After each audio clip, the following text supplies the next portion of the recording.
Please subscribe and click notification bell para sa marami pang upload. Kabanata 86. Kamusta Jeric? Napaibig mo na ba si Zinia? Tanong ni Gino na kaibigan ni Jeric. Kasalukuyan silang nasa bar kung saan maraming babae ang sumasayaw sa kanilang harapan. Lahat ng ito ay nakasuot ng panty at bra. Natutuwa si Jeric sa kanyang nakikita kaya naman pasimple niyang pinisil ang puberty ng isang babae. Ayon. Iritang-irita na nga ako sa kanya eh. Ang sarap ng ang sampilan ng pagmumukha eh. Akala mo, kung sinong napakaganda eh mas marami pa namang magandang babae kaysa sa kanya. Noong isang araw, nga hindi ko na napigilan ang inis ko sa kanya. Kaya, nasabihan ko. Pero syempre, kailangan magkunwari pa. Rin ako mabait kaya humingi ako ng sorry sa kanya. Iritableng sabi ni Jeric. Tumawa naman si Gino. Anong nangyari? Pinatawad ka naman niya. Tumanggo naman si Jeric. Oo. Pinatawad niya. Ako. Siyempre ginalingan ko ang pag-arte. Nakakainis. Kasi si Daddy, hindi man lang marunong magpatakbo ng kumpanya kaya ngayon nalulugi na. Kulang na nga lang. Ireklamo na kami ng mga empleyado namin dahil na-delay na mga sahod nila. Tapos ito pa, nahihirapan pa. Ako sa ewan ng babaeng to. Nakakainis talaga. Sa akin. Painaasa ang kumpanya na ni minsan never ko namang pinatakbo. Pagmamaktol ni Jeric. Natawa naman si Gino sa kanyang kaibigan. Wala naman kasi talaga itong pakialam sa kumpanya nila. Dahil ang alam lang nito ay mambabae ng mababae. Naglisa lang din kasing anak si Jeric kaya wala itong ibang inintindi sa buhay. Pagsabihan mo na lang ang daddy mo na huwag na. Ikaw ang gamitin para maiahon ang kumpanya ninyo. Total, hindi ka naman sigurado kung makukuha mo. Talaga ang loob ni Zinia. Di naman kasi siya yung tipo ng mga babaeng nakukuha mo lang basta. Kaya, malamang sa malamang, mahihirapan ka talaga sa babaeng yun. Sabi ni Gino sa kaibigan. Tumikim si Jeric.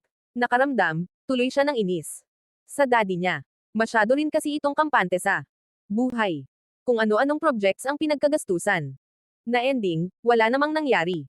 Nalugi lang. Kaya, talagang nagkaroon ito ng malaking epekto sa kanilang kumpanya. Na halos kalahating investors nila ay naglaho na. Nagpakalasing si Jeric dahil gusto niya talagang makalimot man lang sa problemang mayroon siya. At, nang makauwi siya sa kanila, matalim ang tingin ng daddy niya na nakatayo sa sala at naghihintay sa kanya. Ano, Jeric, ganyan na lang ang gagawin mo. Palagi, mag-iinom, magpapakasaya. Pero yung pinapagawa ko sa iyo hindi mo magawa. Galit na. Sambit ng daddy niya. Tinitigan ni Jeric ang kanyang ama. Dahil na rin sa lasing siya, mayroon siyang lakas ng loob na sagutin. Ito. Bakit, daddy? Ako ba ang dahilan kung bakit nalulugi ang kumpanya natin? Hindi naman, di ba? Kaya bakit Nevo sa akin inaasa ang kumpanya natin? Na kailangan pa nating gumamit ng ibang tao para mas ba yun? Tama ba yun, daddy? Sambit ni Jeric. Napuno ng hinanakit sa boses. Lumapit sa kanya ang daddy niya at saka siya kinuwelbuhan. Anong karapatan mong sagutin akong ganyan? Anak lang kita. At isa pa, simula nang pinalaki ka namin, anong ginawa mo para sa pamilyang to? Wala. Naman, di ba? Wala. Dahil puro kasiyahan lang ang inaatupag mo. Sundin mo na lang ang gusto ko kung ayaw mong tumira ka sa kalsada. Sigaw ng kanyang ama bago siya nito iwan sala.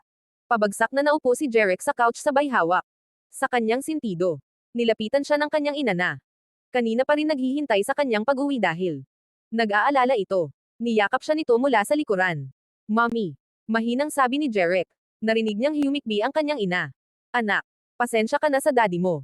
Kahit ako naiinis sa mga pinaggagawa niya. Masyado siyang naghahangad. Nang malaki kaya kung ano-ano ang pinagkagastusan ni Eva. Naakala ni Eva magbibigay sa kanya ng malaking kita. Pero sa huli, nalugi pa siya. Dapat talaga ay hindi niya. Iyasa sa iyo ang kamaliyang ginawa niya. At tutol din. Talaga ako sa inuutos ni Eva sa iyo. Humarap si Jeric sa kanyang ina. Mommy, ayoko nang gawin pa ang inuutos ni daddy sa akin.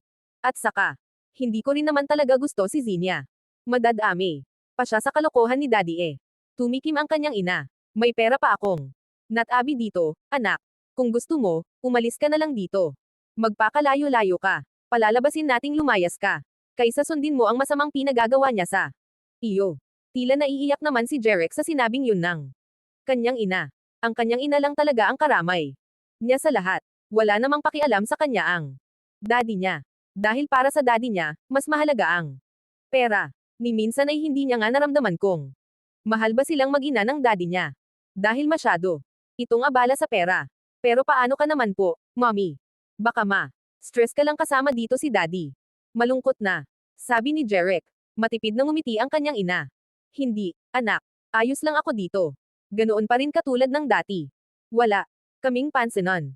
Total, anay na rin kami sa ganoon. Hayaan mo na ako dahil kahit papano, makapaglilibang. Ako kasama ang kaibigan ko. Pero ikaw, hindi kanya titigilan. Kaya kung kaya mo, bukas ay umalis ka.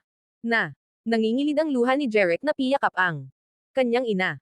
Sa isip niya, hindi man siya sinuwerte sa kanyang ama, maswerte naman siya sa kanyang ina. Dahil mahal na mahal siya nito. At wala itong ibang ninais kundi ang kabutihan niya.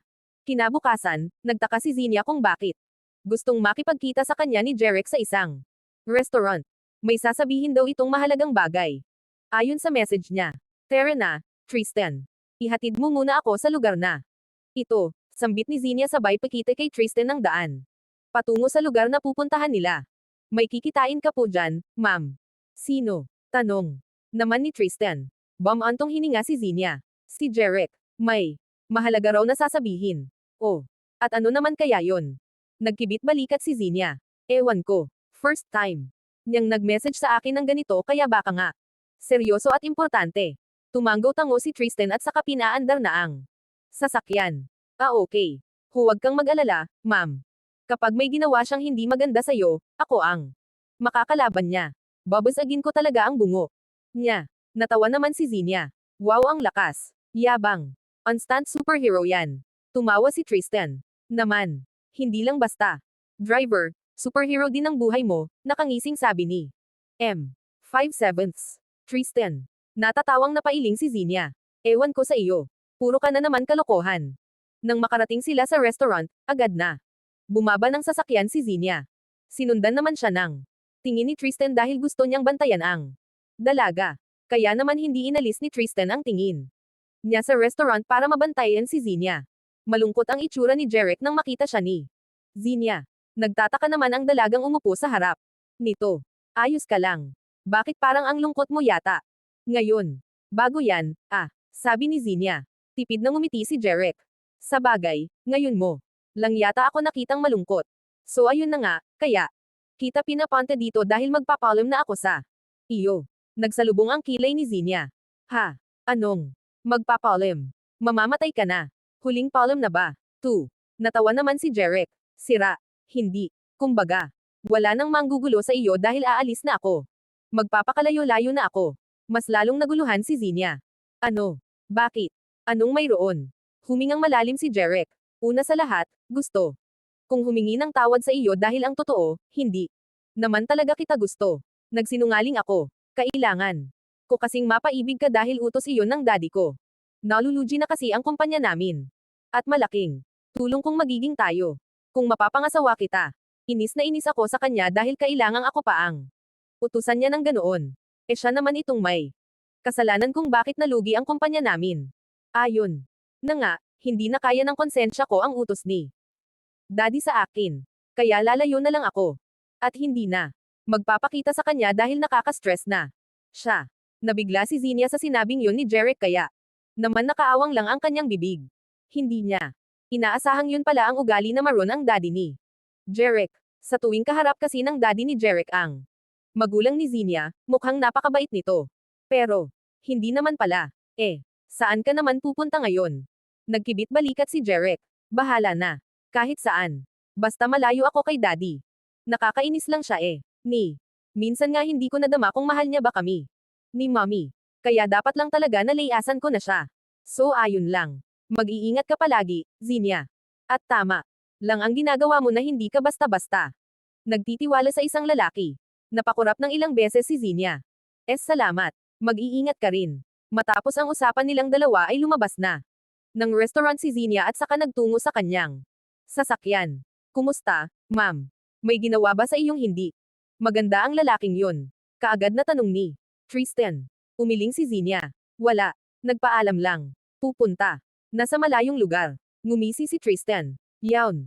Mabuti naman at wala na akong kaga. Kumunat ang noo ni Zinia na tumingin kay Tristan. Anong wala ka ng kaga? Ngumisi si Tristan. Wala na akong kaga mula sa iyo. Pwede na kitang harutin, ma'am. Namilog ang mata ni Zinia sabay hampas sa braso. Hi Tristan. Leche ka talaga, Tristan. Puro ka. Kalokohan. Hindi naman yun kalokohan, ma'am. Totoo po. Yun. Ayaw mo ba sa akin? Ang gwapo ko kaya at magaling pa akong driver. Kahit saan pwede kitang dalhin, kahit sasakyan lang natin ay kama, nakangiting. Sabi ni Tristan. Manyak ka talaga. Sigaw ni Zinia. Tumawa ng malakas si Tristan. Ano, ma'am? Magpapaharot ka ba sa akin o hindi? Hindi ka nalugi sa akin. Gwapo na at may malaking alaga ka. Pakiramdam ni Zinia ay namumula na ang mukha niya dahil sa sinabing yun ni Tristan kaya naman. Hinampes niya ito. Ngunit hindi niya sinasadyang maampes ang binata sa pagitan ng hita nito. Rico po. Daing ni Tristan dahil malakas ang pagkakahampas ni Zinia sa kanyang alaga. Nanlaki naman ang mga ni Zinia ng mapagtonto. Ang kanyang ginawa. Oh my gosh. Sorry. Hindi ko naman sinasadya. Natatarantang sabi niya. Kabanata 87. Sa isang buwan ni Tristan bilang driver ni Zinia. Mayroong namumuong damdamin ang dalaga para kay Tristan. At ito ang unang beses na makadama siya ng kakaibang damdamin para sa isang lalaki. Kasalukuyang nasa bahay ni Elma si Zinia para makipagbonding sa kaibigan niya at uminom na rin ng kaunting alak. Congratulations, Besh. In love ka na. Yang nararamdaman mo, normal lang yan. Iyong tipong bibilis ang pintig ng puso mo kapag nandyan siya. Kakabahan ka o pagpapawisan ka ng malamig kapag napapalapit siya sa'yo, malulungkot ka kapag wala siya. At marami pang iba. Sign yan na in love ka na nga besh. Sa yummy mong driver. Masayang sabi ni Elma. Hamaba naman ang nguso ni Zinia. In love. Talaga. Hindi ba pwedeng crush ko lang siya? Ganoon. Mapanlokong ngumisi si Elma. Loko. Ganoon na. Rin yan. Huwag ka ng pabebe pa dyan. Ayos lang yan. Ano ka ba? Walang masama kung magugustahan mo ang lalaking yun dahil talaga namang ang gwapo niya. Hindi pang driver ang itsura. Pang model ng brief. Natawa si Zinia. Model ng brief talaga. Agad na tumanggo si Elma. Oo. Dahil sa gwapo. Siya, malaki ang katawan. At sa kahalata naman sa mga pictures niya online na malaki ang aalaga. Take note. Matangkad ang yummy driver mo. Kaya ihanda mong kipay mo kapag papasukin na niya yan. Hindi mapigil ang matawa ng malakas ni Zinia. What the heck? Bakit mo sinasabi sa akin yan, ha?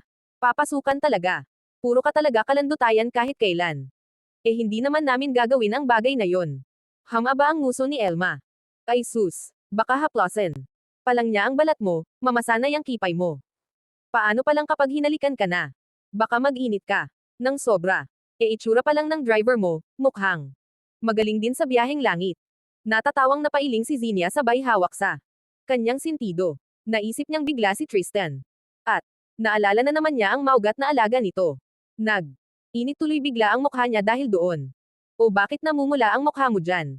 Halatang may iniisip kang kalokohan no. Siguro iniisip mo na binabayo ka niya ng malala no. Sambit ni Elma.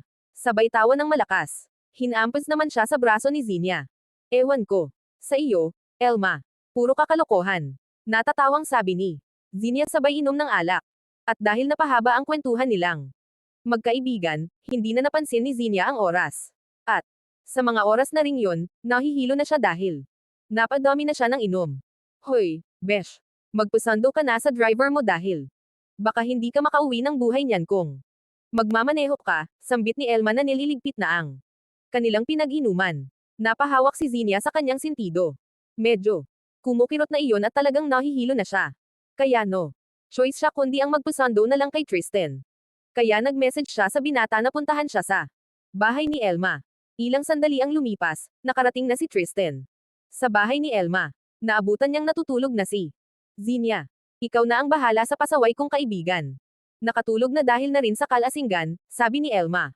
Sabay tawa. Tumanggo naman si Tristan at saka binuhat na si Zinia. Marahan niyang inihiga sa backseat ang tulog na. Tulog na si Zinia. Napangiti na lamang si Tristan at saka hinaplos ang mukha ang dalaga. Ang ganda mo talaga, Zinia. Mahinang sambit ni Tristan bago naupo sa driver seat. Mabilis na pinatakbo ni Tristan ang sasakyan dahil gusto na niyang ihatid ang dalaga sa bahay nito. Magaling naman siyang magmaneho kahit na may pagkakaskasero siya. Ilang minuto lang ay narating na niya ang bahay ni Zinia. Marahan niyang binuhat ang dalaga patungo sa kwarto nito. Langhap na. Langhap ni Tristan ang amoy ng alak sa bibig ni Zinia. Kumuha siya ng kumot at saka itinakip sa katawan ng dalaga. Akma na sa siyang aalis nang bigla siyang hatakin ni Zinia. Nadaganan tuloy niya ang dalaga at hindi sinasadyang dumampi ang labi niya sa labi nito. Nanlaki ang mata ni Tristan sa gulat kaya bahagya siyang napaatras pero nakakapit sa kanyang leeg si Zinia na tila ba ayaw bumitaw ng kamay ni Zinia sa kanyang leeg. Iminulat ng dalaga ang kanyang mga mata at saka humadjekik. O bakit ganyan ang itsura mo? Gulat na. Gulat ka. Para kang nakakita ng multo. Mukha na ba?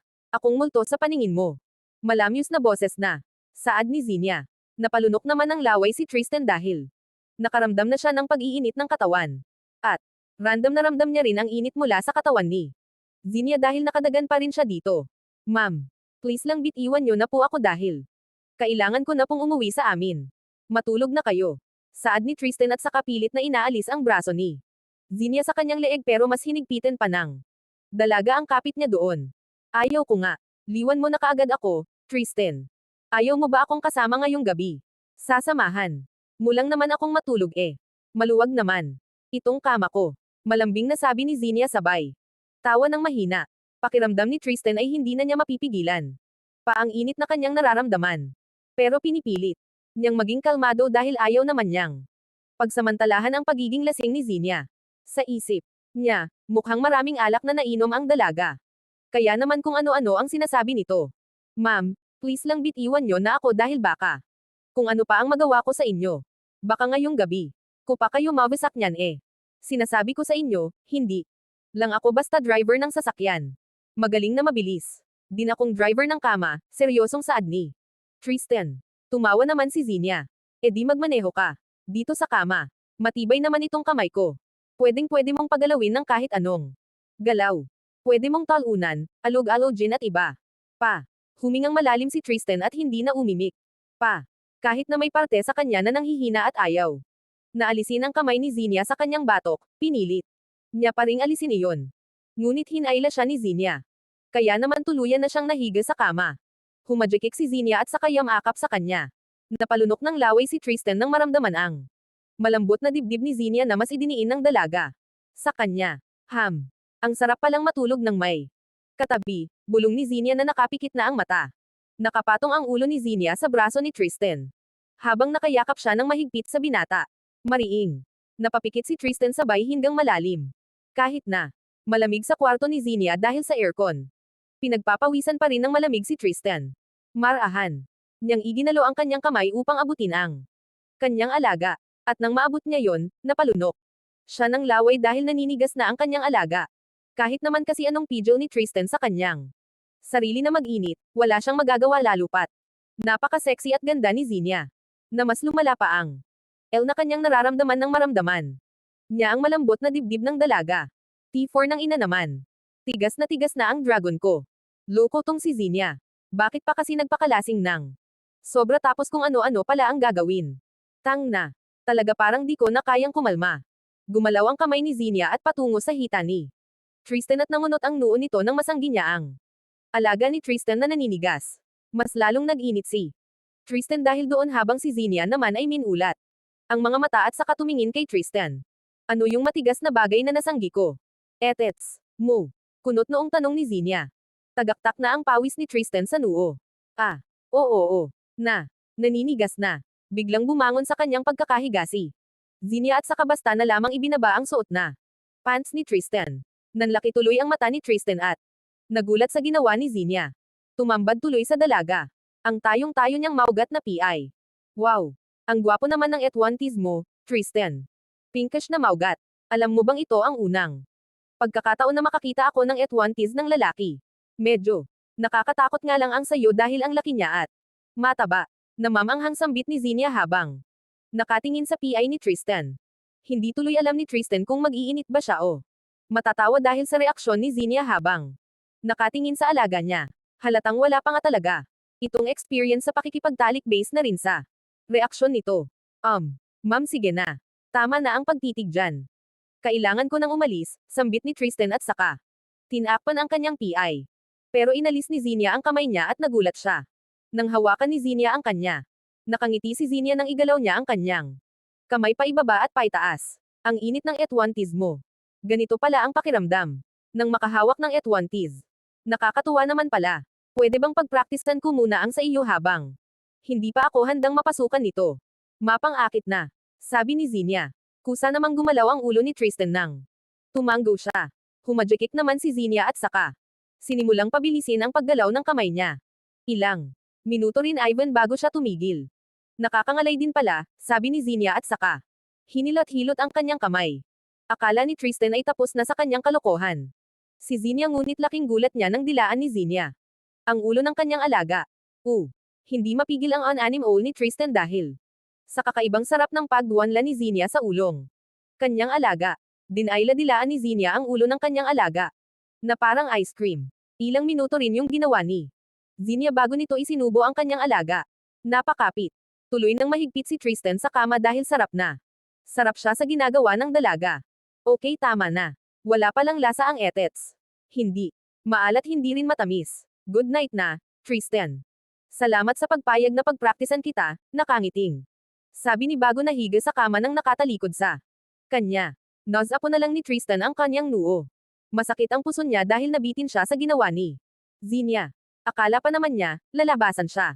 Lokong babae to. Bunitin lang ako. Tang naang. Sakit sa puson. Kabanata 88. Kinabukasan, tanghali na nang magising si Zinia. Marahan niyang iminulat ang kanyang mga mata at saka napangiti na lang nang maalala niya ang nangyari kagabi. Alam kasi ni Zinia ang ginagawa niya. Kagabi, nakaramdam kasi siya ng pag-iinit ng katawan nang magdikit ang balat nila ni Tristan. At, dahil doon, nakaisip ng paraan si Zinia para maibsan ang init ng kanyang katawan.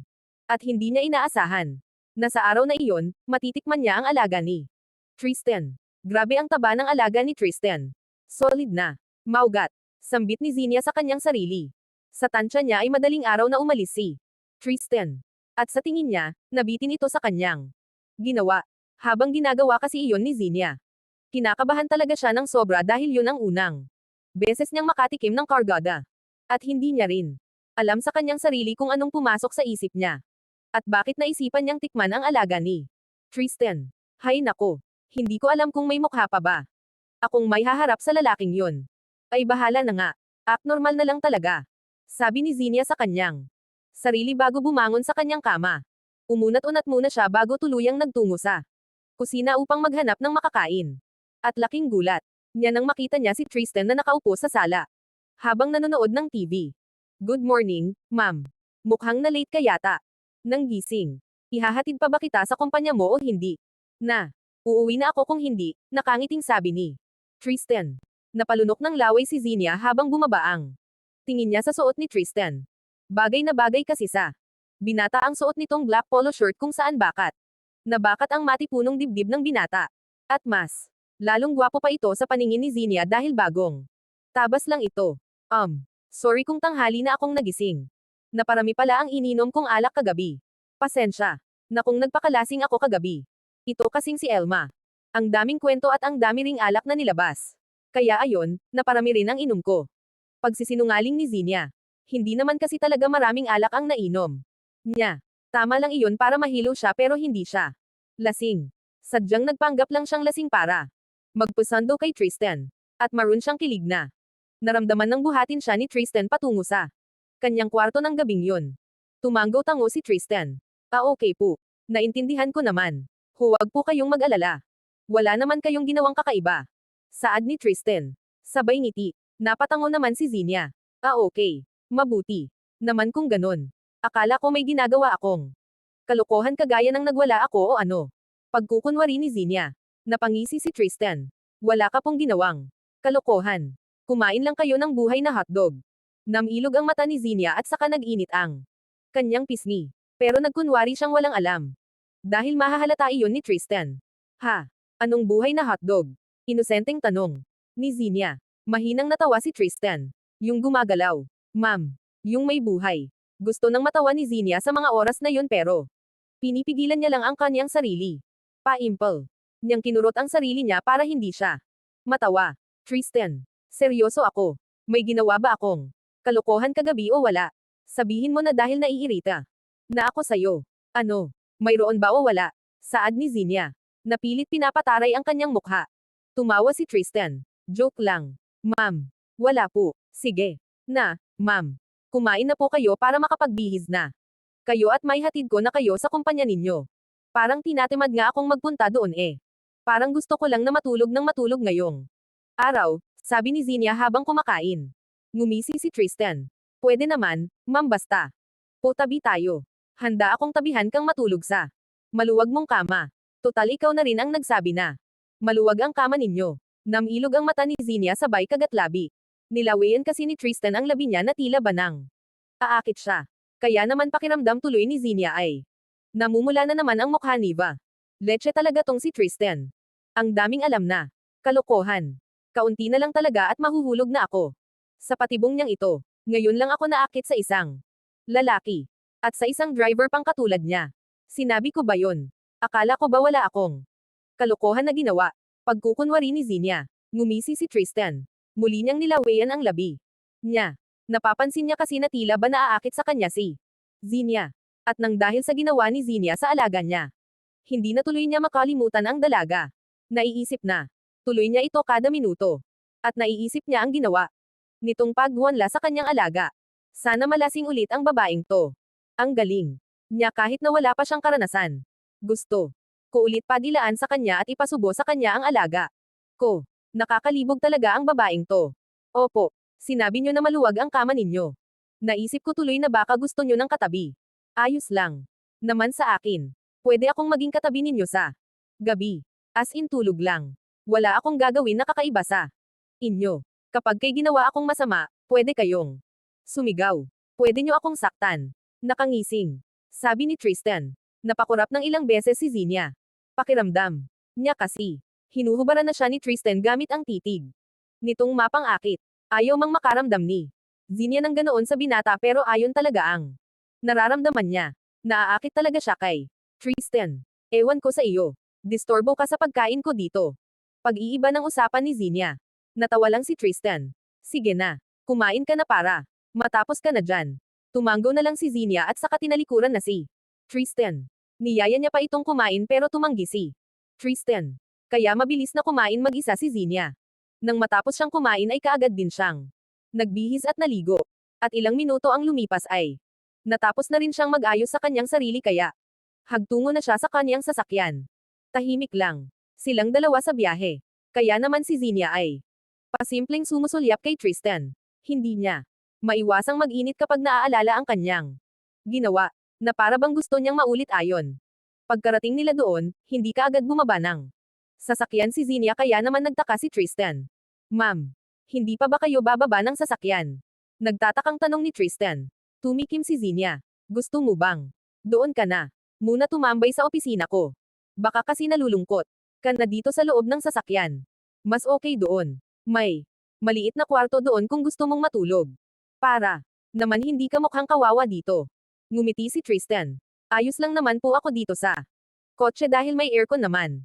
Pero kung pwede po ako doon sa office mo, sige ma'am. Para doon na tayo. Maglampungan. Pinamulahan naman ng mukha si Zinia. Ewan ko sa iyo. Pasaway ka talaga. Tumatawang sabi ni Zinia. Natawa na lang din si Tristan at saka sumunod na kay Zinia. Naunang naglakad si Zinia kaya naman. Nasa likuran niya lang si Tristan ba pasimple siyang minamanyak. Sa isip ni Tristan ay hinahawakan na niya. At pinipisil ang matambok na puwet ng dalaga. Habang si Zinia ay tila nakaramdam ng nanunusok na titig ni Tristan sa kanyang likuran kaya bigla niya itong hinarap. Nagulat naman si Tristan sa ginawa niyang iyon. Ano? Minamanyak mo na naman ako. Matarena. Sabi ni Zinia. Tumawa si Tristan. Hindi naman sobrang manyak. Namanyak, ma'am. Kasi sa isip lang naman kita. Minamanyak. Pero hindi naman kita hinahawakan o.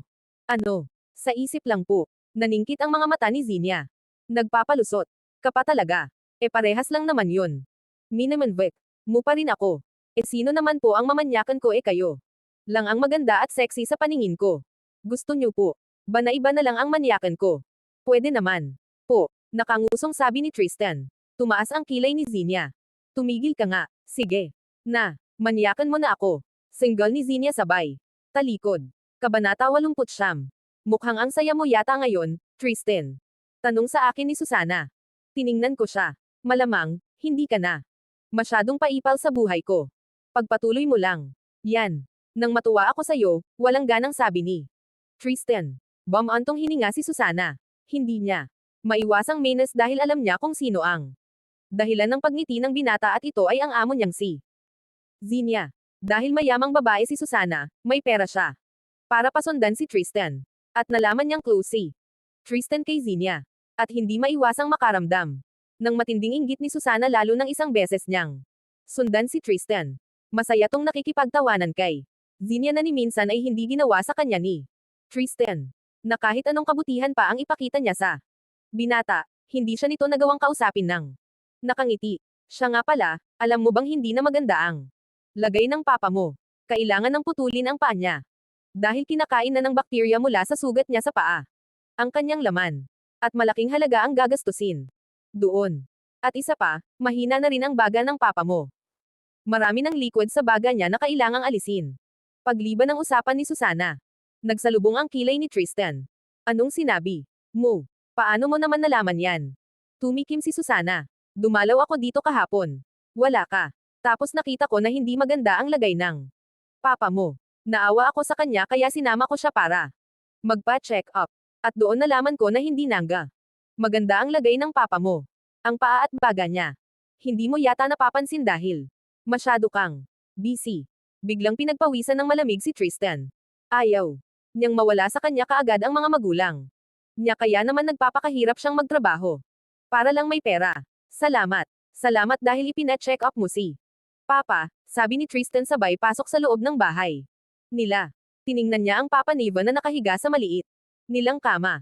Nilapitan niya ito at pinakinggan ang paghinga. At narinig niyang tila nahihirapang huminga. Ang kanyang ama. Anak, parang hindi na maganda ang lagay ng papa mo. Dalhin na kaya natin siya sa ospital. Kinakabahan na kasi ako. Kahapon, ang sabi niya sa akin ay parang naninikip ang dibdib niya at nahihirapan siyang huminga. Na parang may nakabara sa dibdib niya. Nahihirapan daw pumasok ang hangin sa kanya. Anak, kinakabahan na ako. Ayoko pang mawala sa akin. Ang papa mo, naiiyak na sambit ng kanyang ina. Tita, kung gusto niyo po, dalhin na natin ngayon si Tito. Total nandito naman po ang sasakyan ko, sambit ni Susana na biglang lumitaw sa likuran niya. Naiiyak na tumingin ang ina ni Tristan kay Susana. Talaga. Maraming salamat, Susana. Napakabuti mo. Talaga. Salamat, salamat. At hindi na nga napigilan. Pangmaiyak ng kanyang ina. Halika na, Tristan. Buhatin mo na ang papa mo. Dalhin mo na sa sasakyan ko para maidala na kaagad natin sa ospital, sambit ni Susana sabay lakad patungo sa kanyang sasakyan. Humingang malalim si Tristan at saka marahang binuhat ang kanyang ama. Maingat niyang inihiga sa sasakyan ni Susana ang kanyang ama. At pagkatapos ay sumakay na rin siya. Kinuha niya muna ang kanyang cellphone at saka nag-message kay Zinia. Buong araw binantayan ni Tristan ang kanyang ama kaya hindi niya naihatid at sundo si Zinia. Ang dami na palang sakit ng kanyang ama. At hindi niya maiwasang sisihin ang kanyang sarili dahil wala man lang siyang magawa. Kinakailangan pang salinan ng maraming dugo ang papa niya dahil marumi na ang dugo nito at kailangang mapalitan. Tinatayang mahigpit 1 milyon ang magiging bill ninyo dito sa ospital kapag isinagawa ang lahat ng damit gawin sa papa mo para gumaling siya. Kapag nagawa naman ayon, siguradong babalik ang siglang katawan ng papa mo. Magiging okay ulit ang papa mo. Sabing doktor kay Tristan. Tila nanlumo naman si Tristan sa sinabing ayon ng doktor. Nanghihina siyang naupo sa isang tabi. Hindi niya alam kung saan siya kukuha ng ganon kalaking pera. Wala siyang ganoong kalaking pera. Tristan. Mahinang tawag sa kanya ni Susana. Umupo ito sa kanyang tabi. At pagkatapos ay hinawakan siya sa kamay. Tristan. Magpakatatag ka. Huwag kang mag-alala, nandito ako para tulungan ka. Malalampasan mo ang lahat ng pinagdadaanan mo. Ngayon, napahawak si Tristan sa kanyang sentido. Sumasakit ang ulo niya sa laki ng perang kinakailangan para mapagamot ang papa niya. Marami pa naman silang utang na kailangan pang bayaran. Ngunit hindi naman niya pwedeng pabayaan ang kanyang ama. Mahal na mahal ni Tristan ang kanyang ama. Ang mga magulang niya. Kaya naman ginagawa niya ang lahat. Para sa mga ito, napatingin si Tristan kanyang cellphone nang mag-vibrate ito. At halos gumuho ang kanyang mundo sa kanyang nabasa. Kaya naman napatakbo na lamang siya at nakita niya ang kanyang kapatid sa emergency room na umiiyak. Nurse, anong mayroon po sa kapatid ko? Anong nangyayari sa kanya? Natatarantang tanong ni Tristan. Sir, sa tingin po namin ay may appendicitis ang kapatid ninyo. At kailangan po siyang maoperahan sa lalong madaling panahon. Tanging nasabing nurse. Bago ito umalis sa kanyang harapan. Nanghihinang napaupo sa lapag si Tristan. Naalala niya ang sinabi sa kanya ng kapatid niya na may masakit sa bandang tiyan nito. At tumatagal ayon at pagkatapos ay nawawala. Akala niya, wala lang ayon. Pero hindi pala. Nagkamali siya. Kaya naman hindi niya maiwasang sisihin ang kanyang sarili. Samantala, hindi naman maiwasang makaramdam ng kaba si Zinia. Nag-aalala siya para sa binata dahil hindi pa ito nagre-reply sa message niya. Basta sinabi lang nito sa kanya na may emergency. Kaya hindi siya nito masusundo at mahahatid. Hoy, Zinia. Kanina ka pa palakad-lakad dyan. Anong eksena mo? May problema ba? Tanong sa kanya ni Elma. Humingang malalim si Zinia at saka naupo sa kanyang upuan. Kasi naman, hindi ko alam kung bakit. Ako biglang nag-alala para kay Tristan. Sana lang. Talaga walang nangyaring masama sa kanya o. Ano? Kumunat ang noo ni Elma. Ha? Bakit? Ano bang sinabi niya sa'yo? Hindi ba siya ang naghatid sa iyo? Dito. Mabagal na umiling si Zinia. Hindi. Ang sabi niya. May emergency lang daw. Ewan ko ba pero bigla akong nag-alala eh. 5/6. Tumikim si Elma. Ikalma mo yang puso mo. Besh. Baka may importanteng bagay lang na inasikaso. Ikaw, ha? For the first time, nag-alala ka para sa isang lalaki. Iba na yata ang tama mo kay Tristan, mahal mo. Na ba ang lalaking yun?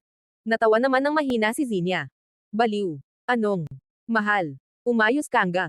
Kung ano-ano na naman ang sinasabi mo. Walang ganoon. Ano kasi? Simpre hindi. Ako sanay na wala siya. Anay na akong nandyan siya. Palagi at puro kalokohan ang sinasabi. Puro kamanyakan. Ngayon kasi, iba lang ang nararamdaman ko. Ngayong wala siya. Ngumisi naman si Elma. Hay nako, besh. Ang sabihin mo, nami-miss mo si yummy driver mo. Huwag ka nang magpalusot pa dyan. Ginagawa mo pa akong Tanji eh. Huwag kang mag-alala, bagay na bagay. Naman kayong dalawa. Suportado ko kayo. At sa tingin ko naman, ayos lang sa mga magulang mo ang isang katulad ni Tristan. Hindi naman sila mapagmata ng tao. Humingang malalim si Zinia at saka humawak sa kanyang dibdib. Sa loob-loob niya, hinihiling niya na sana walang nangyaring masama kay Tristan. Sa kabilang banda, nakatingin si Susana kay Tristan na ngayon ay nanlulumo at halata sa mukha ang pagiging problemado nito. Tristan, handa akong tulungan ka sa lahat ng gastusin dito. At lahat ayon ay wala kang babayaran ni 5. Pero, may kapalit iyon, sambit ni Susana sa kanyang likuran. Napatingin sa kanya si Tristan. Gulong-gulo na ang isip niya sa mga oras na yon. Hindi na niya alam ang gagawin. Sumasakit na nga ang kanyang sentido. Parang gusto na niyang umiyak at sumigaw. Parang sisibog na kasi si Tristan sa mga oras na iyon. Tristan, tumayo ka na dyan. Halika na. Puntahan na natin ang papa mo doon. Huwag natin siyang iwan. Halika na. Saad ni Susana sabay alalay kay Tristan na makatayo. Habang naglalakad si Tristan, pakiramdam niya. Matutamba na siya. Nahihilo siya na hindi niya maipaliwanag. Parang nandidilim na rin ang paningin niya. Naupo siya sa tabi ng kanyang ama na mahimbing na natutulog. Tumangala si Tristan upang pigilang. Tumulo ang luha ni Eva sa kanyang mata. Tumikim si Susana. Naaawa siya sa kalagayan ngayon ng ama at kapatid ni Tristan. At naaawa rin siya sa binata dahil apektadong-apektado ito. Isa rin sa nagustuhan niya sa binata ay ang pagiging mapagmahal nito sa kanyang pamilya, na lahat ay ginagawa niya para lang makatulong sa kanyang pamilya. Umupo si Susana sa harap ni Tristan at saka humingang malalim. Tristan, makinig ka, handa akong gumastos. Wala lang sa akin ang pera na yan. Kung papayag ka sa kondisyon ko. Tumingin sa kanya si Tristan. Sa tingin ni Tristan, hindi magiging madali ang kondisyon ni Susana. Pero, hindi niya pwedeng baliwalain ang ama niya at kapatid. Malaking pera ang kailangan niya sa mga oras na yun. At buhay ng mahal niya ang nakasalalay. Dito, ano bang kondisyon ang gusto mo? Malamlam. Ang mga matang tumingin si Tristan kay Susana. Humingang malalim si Susana. Pakasalan mo ako, Tristan. Pakasalan mo lang at sayo na mapupunta ang lahat ng yaman ko. Kabanata 10. May ngiti sa labi si Zinia nang makita niya si Tristan. Habang ang binata naman ay automatikong napangiti nang makita siya. Wow! Ang gwapo mo ngayon, ha? Anong Mayroon. Nakangiting sabi ni Zinia, nang mapansin. Ang tila kakaibang aura ni Tristan. Ngumisi naman si Tristan. Palagi naman akong. Gwapo ma'am. Ngayon nyo lang napansin. Ako nga. Palagi kong napapansin ang kagandahan ninyo. Araw. Araw kayong maganda, sambit ni Tristan sabay. Hindat. Saglit na natulala si Zinia sabay iwas ng tingin kay Tristan. Hindi niya maiwasang makaramdam ng kilig. Dahil sa sinabing iyon ni Tristan. Ano ba to? Bakit parang kinikilig yata ako sa sinasabi ng many okis na to? Leche talaga to. Napakabolero. At ako namang si Uto-Uto ay kinikilig pa. Ma'am. Ayos lang po ba kayo? Bakit namumula? Yata ang pisngi ninyo. Nakangising tanong ni Tristan. Umirap si Zinia at sa kapilit na pinasama ang kanyang paningin. Kahit na sa totoo lang ay gusto na niyang ngumiti. Blush on yan. Napadami ng lagay, palusot ni Zinia sabay pasok kaagad sa kanyang sasakyan. Natawa naman si Tristan. Alam niya kasing tila. Kinilig si Zinia sa papuri niya dito. Dahil hindi naman. Ganoon kapula ang pisngi nito nang makita niya. Alam mo, ma'am sa totoo lang parang ano. Huminto sa pagsasalita si Tristan sabay tingin sa manibela. Tumaas naman ang isang kilay ni Zinia. Parang, ano? Tila nasa sabik niyang tanong. Ngumisi si Tristan. Parang, sorry ma'am kung. Naramdaman ko ito kaagad pero kasi parang crush na. Kita. Hindi lang dahil sa panlabas mong anyo, ha? Kundi, dahil na rin sa ugali mo. Gusto ko po ang ugali mong Mata-Ray. Napaawang ang bibig ni Zinia at saka napakurap. At makalipas ang ilang segundo ay hinampis niya sa braso si Tristan. Aray ko naman, ma'am. Ano pong ginawa ko sa inyo at bakit nyo ako hinampis? Sambit ni Tristan. Sabay hawak sa braso niyang hinampis ni Zinia. Pinandilatan siya ng mata ng dalaga. Tumigil ka sa pagiging bolero mo, Tristan. Huwag mo akong inuuto. Alam ko na ang mga galawan na ganyan. Mga galawang malandi. Malakas namang tumawa si Tristan. Ha? Nilalandi. Po ba kita, ma'am? Hindi naman, di ba? Sinabi ko lang. Naman na crush na kita. At saka kung lalandiin man kita. Baka hindi lang landi ang gagawin ko sa'yo. Baka. Nahalikan na kita dyan. Nag-init naman ang mukha ni Zinia. Lalo na nang maalala niya ang ginawa niyang pagsubo sa PI ni Tristan. Na kung tutuusin ay siya pa ang nakagawa ng kahalayan sa binata. Ewan ko sa'yo. Paandarin mo na nga ang sasakyan. Bago pa mag-init ang ulo ko sa iyo. Mata-Ray na sabi ni Zinia na mas lalo pang namula ang kanyang mukha. Natawa naman si Tristan at saka binuksan na ang pintuan ng sasakyan. Paimpol siyang sumulyap kay Zinia.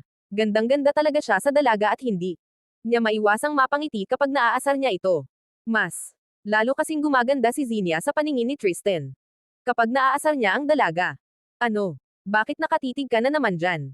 Nanlalaki matang sabi niya sa Mata-Ray na tono. Matamis na ngumiti si Tristan na dahilan para bumilis ang tibok ng puso ni Zinia. Rinag na. Nga niya ang malakas na pintig ng kanyang puso at kasabay no na para bang kakapusan na siya ng hininga. Huwag ka naman pong magalit sa akin, ma'am. Kung tinatitigan kita, ayon na nga lang ang magagawa ko. Hindi naman kita pwedeng yakapin o halikan dyan. Kaya tinatitigan na lang kita. Binubusog ko na lang ang mata ko sa maganda mong mukha, malamyos na wika. Ni Tristan habang mapupungay ang matang nakatingin. Kay Zinia. Parang natutunaw naman si Zinia sa titig na iyon. Sa kanya ni Tristan. Kaya naman humigpit ang hawak. Nive sa kanyang bag habang nakatitig pa rin sa binata. Walang kumukurap sa kanilang dalawa. Nakatitig lang. Sila sa isa't isa. Sige. Halikan mo ako. Hindi alam ni Zinia sa kanyang sarili kung bakit niya nasabi ang katagang iyon. Na para bang kusang. Bamuka ang kanyang bibig dahil iyon ang sinasabi ng kanyang isip. Malawak na ngumiti si Tristan. At sa loob-loob ni Zinia, huli na para bawiin ang kanyang sinabi. Hinawakan siya sa pisngi ni Tristan at saka inilapit nito ang kanyang mukha sa dalaga. Napapikit na lamang si Zinia habang hinihintay ang labi ni Tristan. Nalamapat sa kanyang labi. Maingat ang ginawang paghalik ni Tristan sa kanya. Maingat at nakasasabik. Bawat galaw ng labi ni Tristan ay pinag-aaralan ni Zinia dahil yun ang unang beses na makikipaghalikan siya sa isang lalaki. Pasimpleng sinus one sip ni Tristan ang labi ni Zinia. Dahilan para makaramdam ng pag-init sa katawan si Zinia. At habang tumatagal, natututunan na ni Zinia kung paano igalaw ang kanyang labi hanggang sa tinutugunan niya ang halik ni Tristan. Dahil doon ay naging mapusok ang halik ni Tristan sa kanya na tila ba nanggigigil. Habang ang kamay naman ni Zinia ay gumalaw at saka hinawakan sa ulo si Tristan. Nakaramdam ng matinding pag-init ng katawan si Tristan dahil tumatagal na ang halikan nilang dalawa. Kaya hindi na niya napigilan pa ang kanyang kamay na gumalaw. Hinaplos-haplos niya ang dibdib ni Xenia. Akala niya magagalit ang dalaga pero wala tong ginawang aksyon. Sa halip ay hinayaan lang ni Xenia si Tristan sa ginagawa nito sa kanyang dibdib. Hanggang sa ipasok ni Tristan ang kanyang kamay sa ilalim ng suot na dress ni Xenia. Kinapa niya ang bulaklak nito. At nang mahawakan niya ito, marahan niya itong hinaplos-haplos at pinisil. Ung 0L ni Xenia ng saglit na maghiwalay ang kanilang labi. Muli ay sinakop ni Tristan ang kanyang labi habang patuloy sa paghaplos ng kanyang bakana. Ipinasok na nang tuluyan ni Tristan ang kanyang kamay sa suot na panty ng dalaga at kinapa ang butas doon. Ipinasok niya banggit ng daliri niya sa butas ni Xenia at saka sinimulang ilabas-pasok ang kanyang gitnang D4 liri. Basang-basa na ang bakana ni Xenia dahil na rin sa init ng kanyang katawan. Mabilis na inilabas-pasok ni Tristan ang kanyang gitnang D4 liri sa bakana ni Xenia. Dahilan para mapaungol ito. Naghiwalay kanilang labi at napatingin si Xenia sa pagitan ng kanyang hita na ngayon ay pinaglalaroan ni Tristan. Mapupungay ang mata ni Tristan habang nakatingin kay Xenia at muling hinalikan ito. Ginagawang pag-fing 3R sa kanya ni Tristan hanggang siya ay labasan.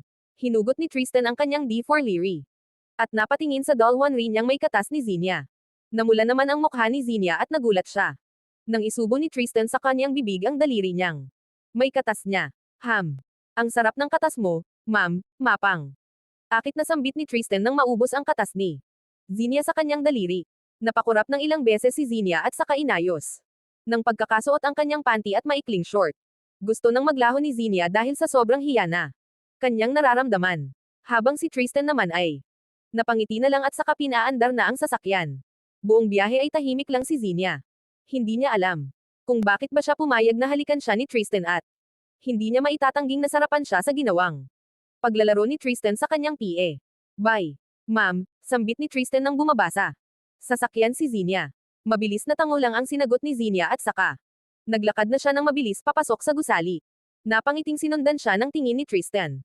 At hindi nito maiwasang magdiwang sa saya dahil nahalikan niya ng matagal ang dalaga. Samantala, may ngiti sa labi si Tristan nang makauwi siya sa kanila dahil muli na naman niyang naalala ang mainit na halikan nila ni Xenia. At nawala ang ngiti niya sa kanyang labi nang makita niya si Susana. Tristan, buti nakauwi ka na. Tinatawagan kita. Kanina, hindi ka sumasagot, mahinahong sambit ni Susana. Tumingin sa ibang direksyon si Tristan. Busy ako. Kanina. Kung saan-saan kami pumunta kaya napagod. Ako ngayong araw, pagsisinungaling niya. Tumikim si Susana. Ganoon ba? Sige. Magpahinga ka. Nga pala, sabihin mo sa akin kung kailan ka hindi busy dahil sasamahan mo akong asikaso ng kasal natin. Tumingin sa kanya si Tristan. Huwag kang masyadong nagmamadali. Kapag naging successful na si Papa at ang kapatid ko, doon lang natin aasikasuhin. Yan. Masyado kang atat na makasal ako sa iyo. Hayaan. Murin muna ako mag-enjoy muna sa maikling panahon na single ako, naiinis na sambit ni Tristan. Bago iniwan si Susana at saka pumasok sa kanyang kwarto. Pabagsak siyang humiga sa kanyang kama. Naisip niyang bigla si Xenia. May kirot sa kanyang dibdib. Dahil sa isipin ikakasal na siya. Kung kailan may nararamdaman na siya para sa dalaga, saka pa mauudlot iyon. Kaya naman sinusulit na niya ang bawat araw na kasama niya si Xenia. Wala lang talaga siyang ibang choice dahil ayaw naman niyang mawala sa kanya ang kanyang ama at kapatid. Pero aaminin niya sa kanyang sarili, lumalalim na ang nararamdaman niya para kay Xenia. Xenia, patawarin mo ako. Mahinang sambit ni Tristan sabay pikit ng mariin.